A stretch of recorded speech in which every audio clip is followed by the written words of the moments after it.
আজকে চলে এসেছি চেন্নাইয়ের মাইলাপুরে অবস্থিত 120 বছরের পুরনো রামকৃষ্ণ মিশনে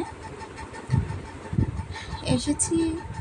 আসলে অনেক দিনের ইচ্ছা ছিল যে রামকৃষ্ণ মিশন থেকে মন্ত্র নেওয়ার, কিন্তু এটাও জানতে এসেছি। কিন্তু এখানে এটা আমার প্রথমবার আসা, আর এসে দেখি প্রথম শুরুতেই এত সুন্দর সূর্যমুখী লাগানো ছিল। হ্যাঁ, একটু ছোট হলেও কিন্তু দেখতে অপূর্ব লাগছিল,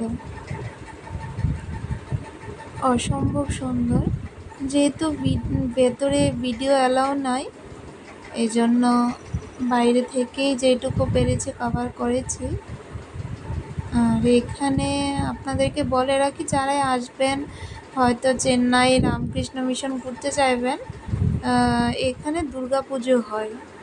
আর এখানে যারা মহারাজরা আছেন ওরা সবাই বেলুড় মঠের, সবাই বলতে ম্যাক্সিমাম বেলুড় মঠের। তাই অবশ্যই আসবেন, ঘুরে যাবেন।